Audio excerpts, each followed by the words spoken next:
Apocalipse capítulo 20, versículo 1 diz assim: Então observei que desceu do céu um anjo com a chave do abismo e uma grande corrente em sua mão.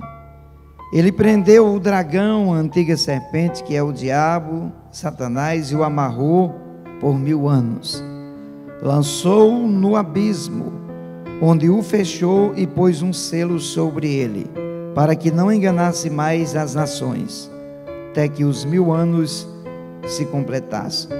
Depois disso é necessário que ele seja solto por um pouco de tempo. Olhei e vi alguns tronos, e foi entregue o poder de julgar aos que neles se assentaram. E vi as almas dos que foram degolados por causa do testemunho de Jesus e da palavra de Deus.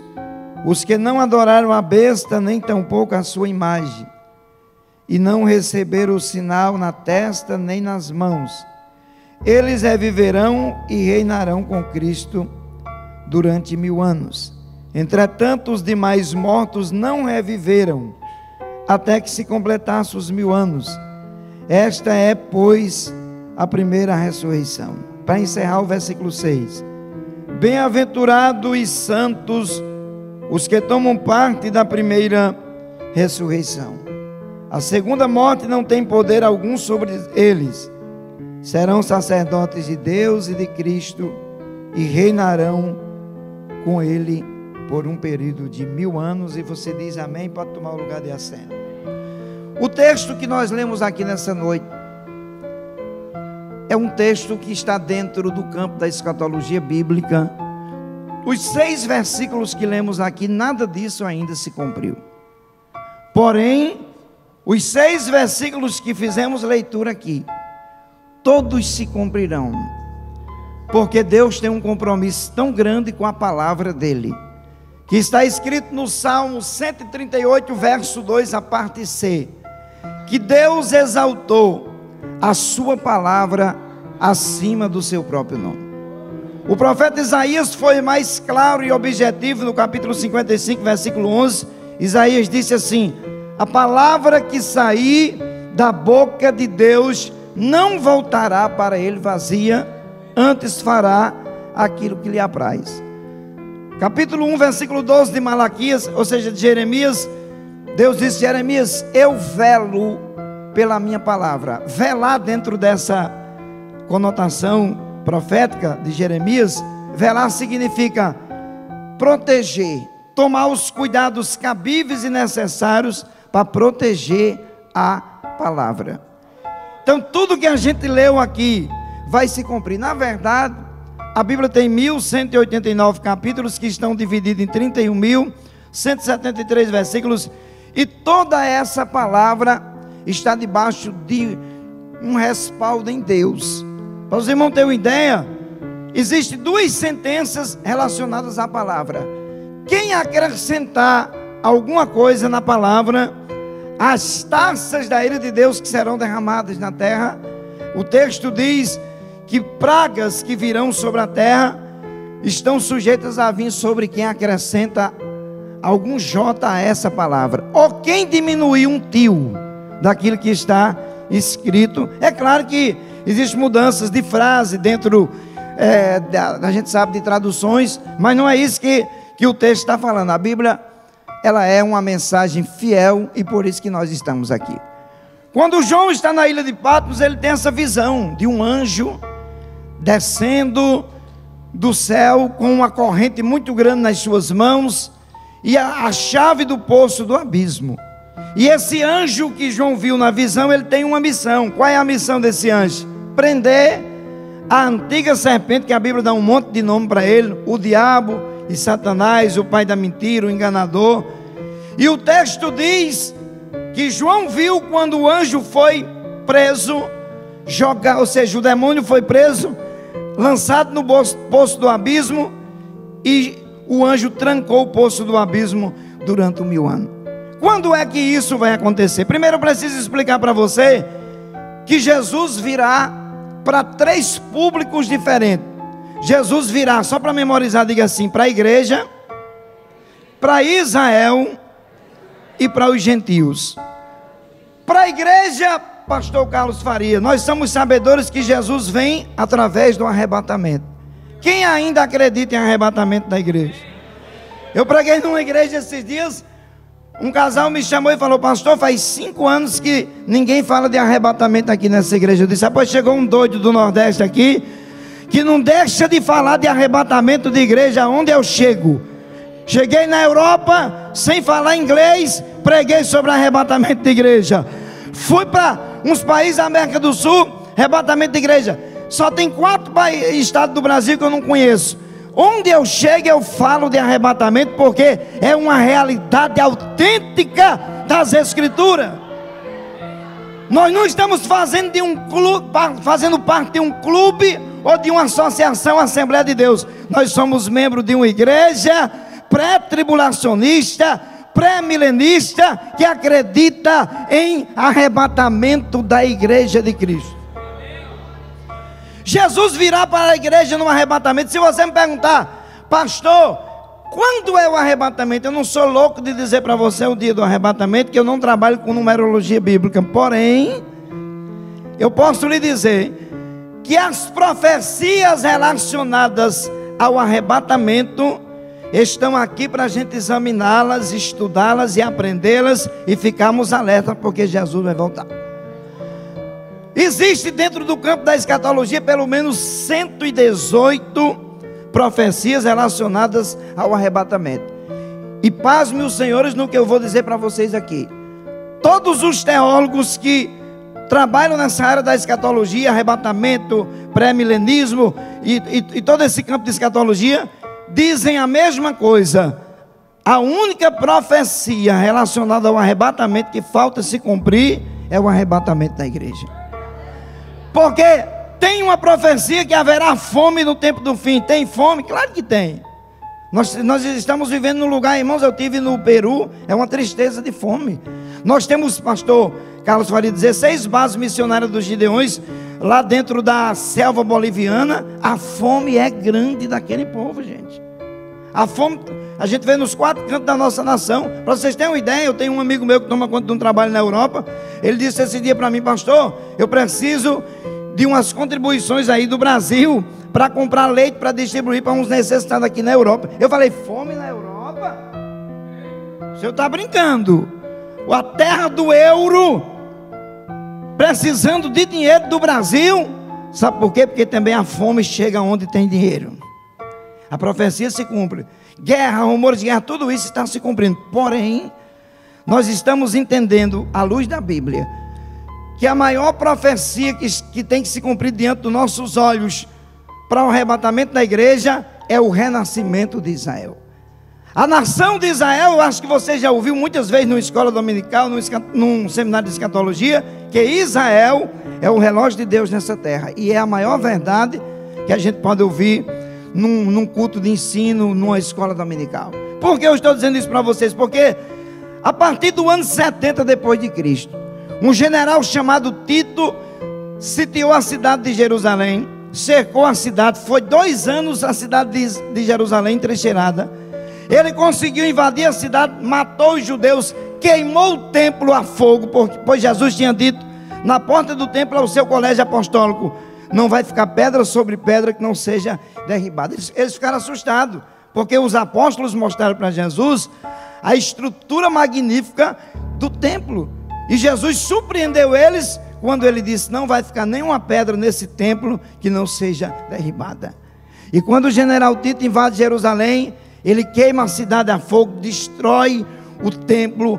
Há uns historiadores que dizem que eles queimaram as pedras do templo para tirar o ouro e as preciosidades que haviam nas pedras. Eu não sei para que eles fizeram, mas a profecia se cumpriu. Não ficou pedra sobre pedra naquele templo. O tempo se passou. Israel, a partir do ano 70, deixa de ser literalmente uma nação. Porém, Deus tem o controle de toda a história da humanidade.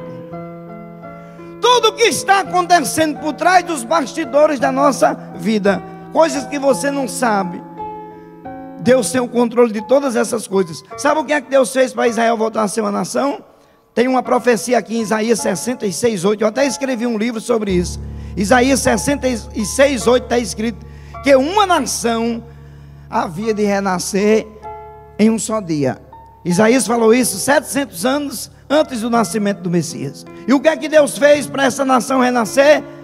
Quando terminou a Segunda Guerra Mundial, o comentário das pessoas, dos chefes de estados, era que ia estourar ou ia reabrir uma nova guerra, a Terceira Guerra Mundial. E havia naquela época, isso aqui está nos livros de história, havia naquela época, após a Segunda Guerra Mundial, um presidente dos Estados Unidos chamado Franklin Roosevelt. E ele, preocupado com os assuntos que circulavam nos 4 cantos do mundo, vai ter a Terceira Guerra Mundial. Ele teve uma ideia. Ele falou: eu vou criar uma associação de países, porque se realmente começar a Terceira Guerra Mundial, nós vamos estar unidos com chefes de estados, com presidentes de países, e vai ficar mais fácil um diálogo e a gente dá uma amenizada na guerra. E ele teve essa ideia, colocou em prática, convidou o Brasil mandou um representante legal chamado Oswaldo Aranha, que é um gaúcho. Inclusive os judeus gostam tanto do Oswaldo Aranha que lá em Jerusalém, em uma praça de Jerusalém, tem um busto em homenagem a Oswaldo Aranha por aquilo que ele fez pela nação de Israel. Na verdade, Deus envolveu ele dentro de um assunto profético. E quando Deus envolve alguém em uma missão, pode se preparar que Deus toma conta de você, usa você, dá recursos para você, porque quando Ele chama, Deus se responsabiliza. Dia 24 de outubro, depois você procura na internet, não procura agora não para não atrapalhar o foco. Dia 24 de outubro de 1945, em São Francisco da Califórnia, deu-se início, foi inaugurada a ONU. Pastor, o que é que tem a ONU a ver com o arrebatamento da igreja? Tem tudo a ver. Deus está por trás de todo o cenário, de toda a história. Deus tem o controle de todas as coisas. Deus faz aquilo que você menos espera, para que o nome dele seja glorificado e as profecias relacionadas às escrituras, elas se cumpram. Franklin Roosevelt bate o martelo: a partir de hoje criamos uma associação de países, nós agora estamos unidos. E quando os brasileiros, ou seja, quando os representantes judeus que conseguiram fugir das garras do general Tito no ano 70 e já tinham se espalhado no mundo inteiro, já era uma nação poderosa, mesmo sem ser uma nação oficial, eles vão para os Estados Unidos e procuram o Franklin Roosevelt, e eles mostram documentos legais dizendo: nós somos proprietários da terra santa que Deus deu a Abraão, a Isaac e a Jacó, e nós queremos ter direitos legais sobre nossa terra. Sabe qual foi o resultado? A pasta para julgar a causa de Israel ficou na mão do brasileiro, do gaúcho, chamado Oswaldo Aranha. E ele juntou toda a documentação necessária, e eu sei que você sabe até dessa data, que esse foi assunto da escola dominical do ano passado. Dia 14 de maio de 1948, o martelo foi batido e Israel voltou a ser uma nação. A figueira floresceu outra vez, porque Deus tem um compromisso profético com a nação de Israel, com a igreja. Jesus tem promessas com Israel, Deus tem pactos e aliança através de Abraão, Isaac e Jacó. Então Jesus virá para 3 povos distintos: igreja, Israel e gentios. Para a igreja, Jesus virá através do arrebatamento, e nós estamos vivendo épocas em que as profecias relacionadas ao arrebatamento da igreja estão cumprindo-se diante dos nossos olhos. E entre esses sinais, o renascimento de Israel, o florescer da figueira, é uma profecia que se cumpriu diante dos nossos olhos, e por isso que nós devemos ficar alerta, porque o arrebatamento da igreja está às portas. Então Jesus virá para a igreja através do arrebatamento. Nós estamos aguardando este dia. Como será o arrebatamento? Irmãos, o arrebatamento da igreja está revelado em vários textos da Bíblia. 1 Coríntios 15, 51 e até o 53, Paulo disse: eis que eu vos digo um mistério, nem todos nós vamos morrer. Eles usavam o termo morte por sono. Nós não vamos dormir, mas nós vamos ser arrebatados. Em 1 Tessalonicenses 4, 13 ao 18, ele disse assim: que nós não devíamos sermos ignorantes a respeito dos que já morreram, porque se Cristo morreu, foi sepultado e ressuscitou, na sua vinda Ele vai trazer com eles aqueles que também nele dormem. Você crê nisso? Eu pastoreei a igreja há 20 anos, pastor Carlos, e uma das coisas mais difíceis para mim como pastor de igreja foi fazer o culto fúnebre do meu pai e de mais 2 irmãos biológicos.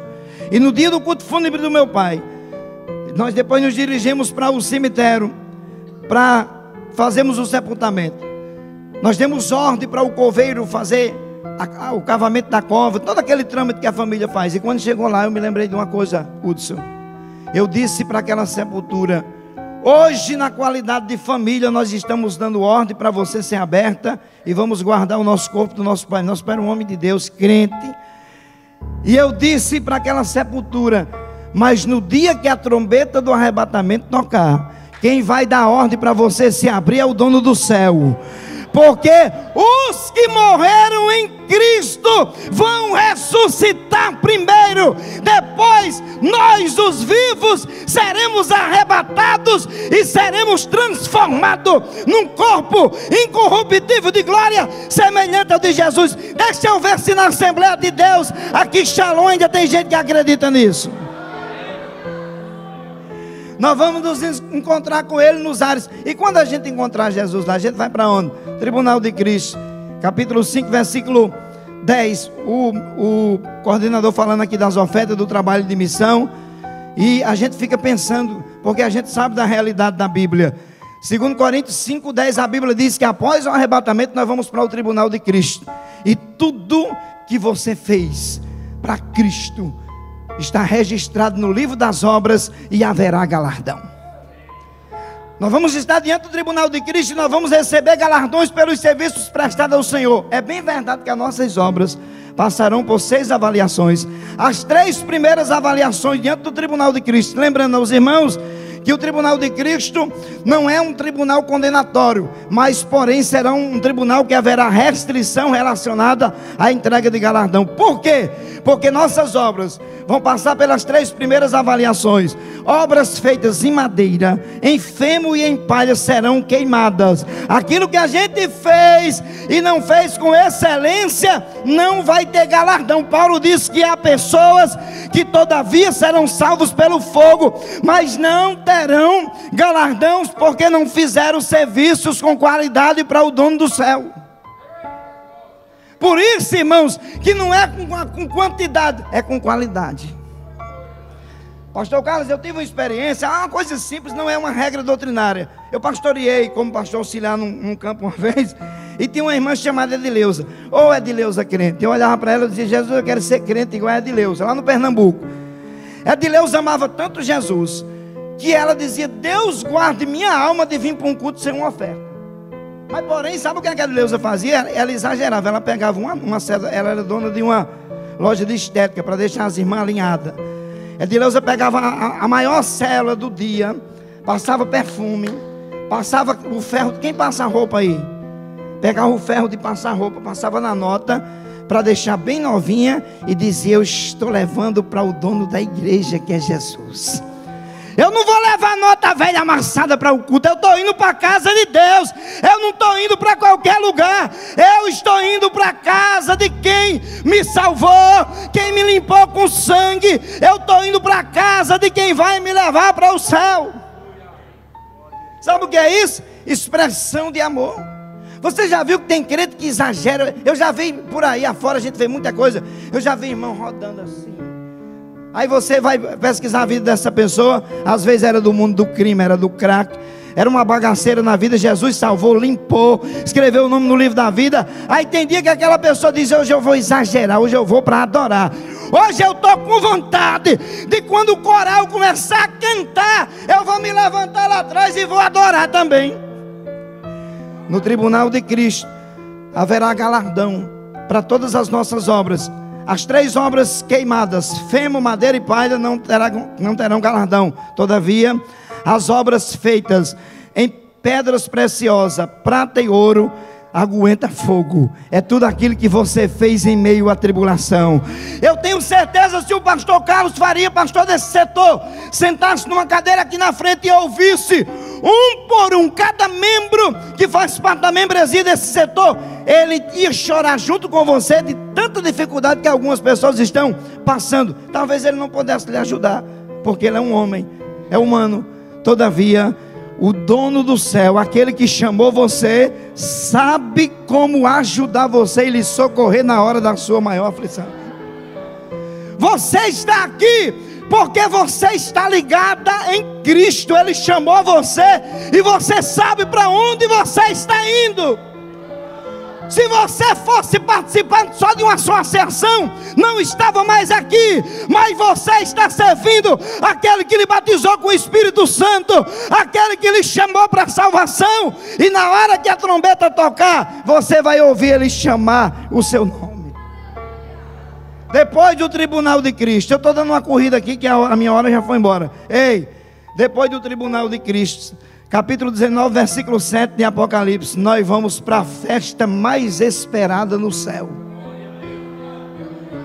Irmão, se o crente não se alegrar quando ele escuta falar da festa das bodas, meu irmão, pode fazer uma reciclagem espiritual, porque vai ser a festa mais bonita que você vai participar. Eu sei que você já participou de grandes congressos, de grandes festividades, de festa de grandes casamentos, mas a festa das bodas é única, e quem vai ser o anfitrião vai ser Jesus. Quem tem essa esperança?